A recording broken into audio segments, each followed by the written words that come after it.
Greetings, everyone. This is Rock and Roll Spot Convention with the weekly comic book roundup. We've already covered a few of this week's books. Now it's time to move on to more. Kicking things off, we've got Black Widow number 13. Where we left off, while at the Golden Gate Gala, Black Widow ran into the Living Blade, a longtime foe of hers from her time in Madripoor. This issue tells the story of her first run-in with the Living Blade. It's back in the day, but she was on reconnaissance. She was just, on reconnaissance mission, gathering intelligence, presumably for either the Avengers or Nick Fury. Living Blade had wounded her, but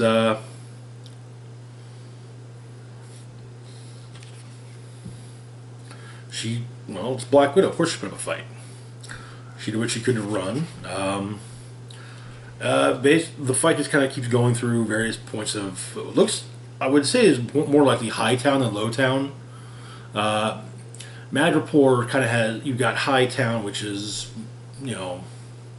businesses, the more respectable at a Madripoor, and then you have low town, which is the respectable. The veneer of a disguise is promptly thrown to the side in Lowtown. Lowtown is where Wolverine usually hangs out as Patch. But the ongoing fight between her and the Living Blade pretty much ends in a stalemate.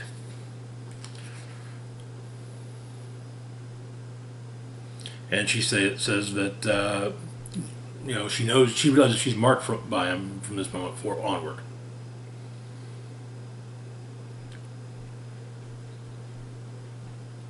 And all she's done is bought herself time, and that is where the issue ends. We have a promise of a rematch between the two of them in the next issue. So, good issue. I don't know. I don't like. I've been really enjoying the story that Kelly Thompson's been building in the series so far. It does kind of irk me to see it have an issue that kind of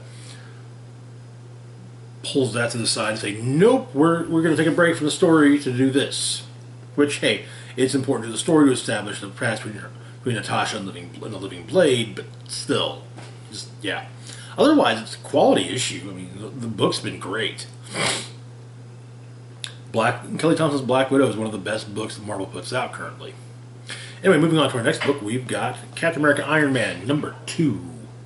Where we left off, Veronica Eden, last seen in Falcon and Winter Soldier, in the Falcon and Winter Soldier miniseries, escaped from federal custody with the aid of former 50 State Initiative member 51, as well as some of her Hydra lackeys, as she had tried taking over Hydra and ended up getting arrested in the process. However, some other former members of the initiative tried to intervene to stop 51 and stop and apprehend 51. The group referring themselves as the Paladins.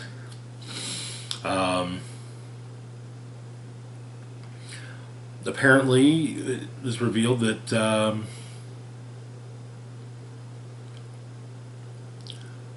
it seems 51's plans deal with the Myrmidon, a robot, muscle behind a so-called supercomputer referred to as the Overseer, big and strong, and then, blasted to scrap by Iron Man. But it's explained that the scrap had been in SHIELD custody until evil Cap had taken over, and the Paladins suspect that it's now in Veronica Eden's possession. But they're not. They figure that 51 plans to use it for an attack on Minneapolis. But the Paladins say they're going to take care of this on their own. Though, of course, Cap and Iron Man aren't going to let them. But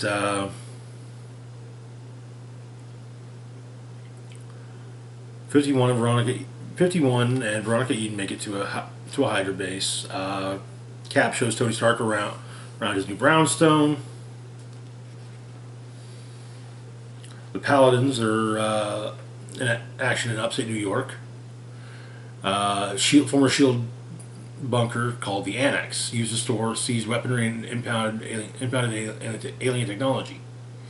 They show up. Hydra's been there, and apparently Steve's being really nice to Tony, and it makes Tony uncomfortable. In fact, he says Steve's being weird. But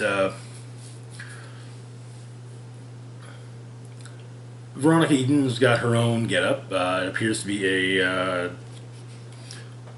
It incorporates both the Scorpion's tail and Doctor Octopus's arms and a neural interface, which is apparently a bit touchy. As for what 51 was after, at least initially, Hydra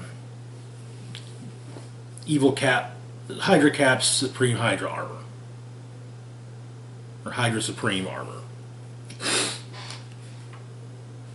But 51 promptly escapes, and the Paladins are able to take Eden down, though Pioneer nearly shoots Eden, though Cap saves her, because, well, and that promptly punches her in the face and places her under arrest. Meanwhile, 8 miles above Minneapolis, Myrmidon is brought back online, as is the Overseer. And the Overseer has looks rather MODOK-y, to be perfectly honest. So I kind of get the feeling that everyone's favorite giant floating head's going to be popping up in this mini. But that is where the issue ends. Good issue. I like that it's picking up on the loose ends from the Falcon and Winter Soldier miniseries, even though there didn't really seem much of a need to do so, but yeah. Moving on to our next book, though, we've got Captain Marvel number 35. Where we left off, Carol had been captured, once again taken prisoner by Vox Supreme, but she had managed to do that new thing with her binary form, where her binary form kind of becomes a separate entity, and got out. And then Phyla Vell showed up and ran Vox Supreme and his Mar-Vell clone off. Also should be noted that they're on the planet New Hala, which was a once dead planet that had been seeded with life after Mar-Vell defeated the Phoenix Force there. But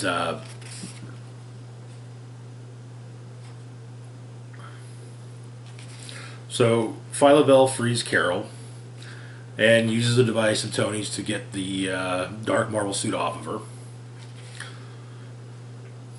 And they soon free everyone else, and yeah.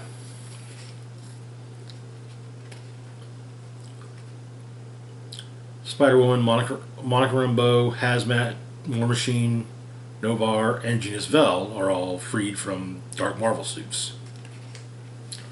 But Genus Vell has no idea who he is, or about anything, and basically, hey, help us, and Carol kind of says, explains to him that he's Genus Vell, he's a hero, mostly, and they're all very glad he's back. He'd been dead. But there appears to be a degree of sentience to Carol's energy form, as she takes on an appearance more in line with how Carol looked as binary, at least costume-wise. But there's now an army of Dark Marvels, and so the Marvel, we'll call it the Marvel Corps, goes to deal with them. And the fight is interrupted, however, with the arrival of reinforcements. 2 teams of reinforcements, no less. The Avengers and the Guardians of the Galaxy. And also Kree accuser L'Oreal, Carol Danvers' Kree half-sister. And that is where the issue ends. Honestly, I'm really liking this story.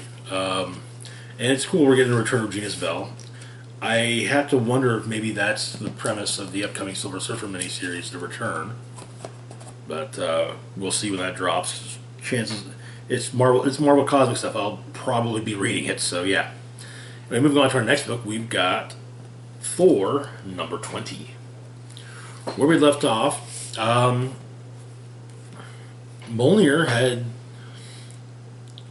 left a path of destruction throughout the 10 realms, turning Nidavellir into practically a graveyard, which was discovered by Odin and Thor.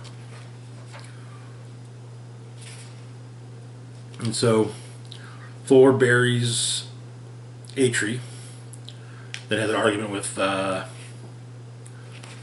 Odin before the two of them are summoned to Jotunheim, where it seems someone has killed a massive number of frost giants. And Loki very pointedly asks Thor if he's misplaced anything lately. But Thor basically Thor, Odin, and Loki talk, and this is, of course, there's more bickering between Odin and Thor, with Loki basically telling him, like, get over their shit. And Loki explains he's discovered a legend about the god of hammers.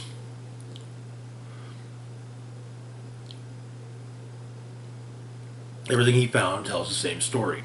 The god of hammers will rise, ignite the 10 realms, take the last king of Asgard, and then there will be nothing. Nothing but the distant sound of a forge burning, raging, as the god of hammers reshapes the world. But then Sif and Throg show up. Thor has to see something. Brock's in Oklahoma, devastated by the god of hammers, who shows up and smacks Thor around with Mjolnir, only to reveal that the god of hammers is in fact Mjolnir itself. And that is where the issue ends. Okay, that was not something I saw coming. I figured the god of hammers would just be, oh, it's another big bad like Gore. No, this is something much different. But, yeah, Donny Cates' run on Thor, I mean, seriously, if you're not reading Donny Cates' run on Thor, what are you doing with your life? But anyway, moving on to our last book for the moment, we've got Elektra, Black, White, and Blood, number 1. So Elektra, for those who may be unaware of the character, is a Greek assassin, martial artist, created by Frank Miller in the 1980s during his run on Daredevil.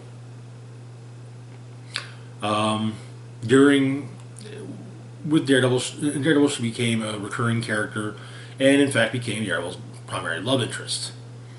This is one of those things that's kind of stuck for a while, and numerous writers have opinions about it.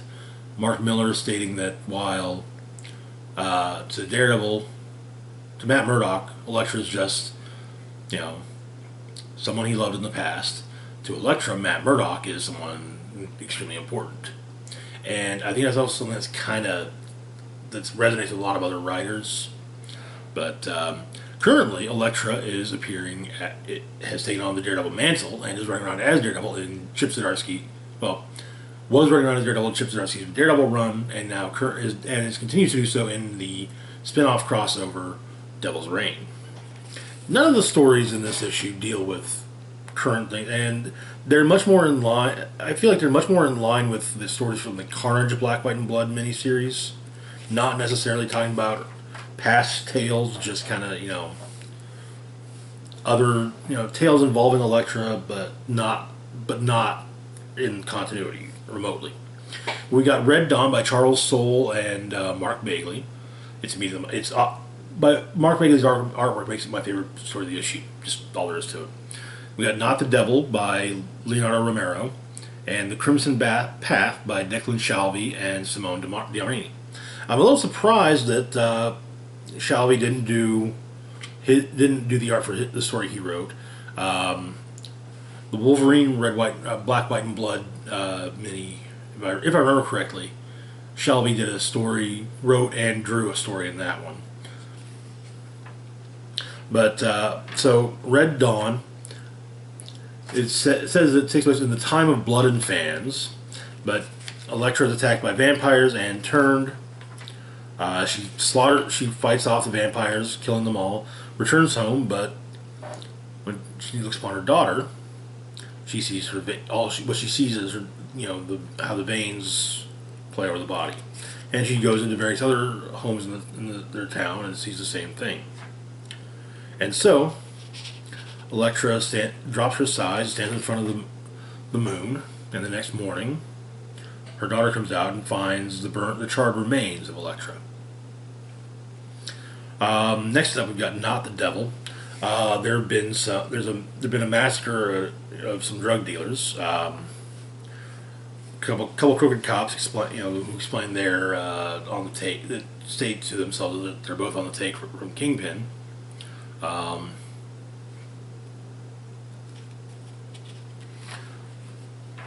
it looks familiar to another recent killing. And Elektra attacks a convoy of cars leaving New York, killing everyone inside, almost everyone inside, until she gets to the Bane car, where you have a former associate of the Kingpin and said associate's daughter. And said daughter kicks Elektra out of the vehicle and offers to stick around and defend her father just in case Elektra shows back up, because, well, she won't go after her. Elektra shows up, takes on the girl's dad, and then the little girl shows up. They do fight, and the little girl says to Elektra that the men were wrong about Elektra. She's not a demon, and as Elektra leaves, she says that no, she doesn't suppose she is.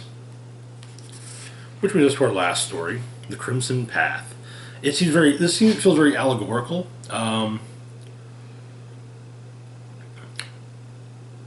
Elektra, in a more appearing in a more ancient Greek setting, saves a young girl, fighting off various demons, which bear a striking resemblance to hand ninjas. Hand ninjas in as they might appear in, say, a Greek tragedy, a Greek play. But she wades through them while thinking about her, reflecting on her life. One of the demons even appears to have a similar look to Daredevil. There's a point where it says that while some people try to use her as a weapon, there were people who try to use her as a weapon, both good and evil. But she says good. With one of these creatures bearing a slight resemblance to Nick Fury, another one bearing becomes evil. You have one bearing a resemblance to Bullseye. But turns out she's the immortal assassin on her journey's end, and Elektra is the instrument that delivered her safely. She guided the soul along the Crimson Path, and the story ends with her lying in front of a blood-spattered tree. It looks like surrounded by dead bodies of what appear to be cybernetic assassins, so presumably the Reavers. It also looks like a good deal of the blood of the scene in the final page is hers. But she says the story ends with her saying, "My name is Elektra, and I am free," and that is where the issue ends. I guess I really do enjoy these Black, White, and Blood minis. I have a feeling I know who will be getting one of next after Elektra. We'll see if that's the case, because if who I'm guessing it is correct, well, that'll be awesome to see. The Punisher. But anyway, that's going to do it for now. As always, feel free to like, share, and subscribe. Links to my Facebook, Twitter, Patreon, and PayPal can be found in the description box down below. This is Rock and Roll Spock signing off, saying live long and rock hard.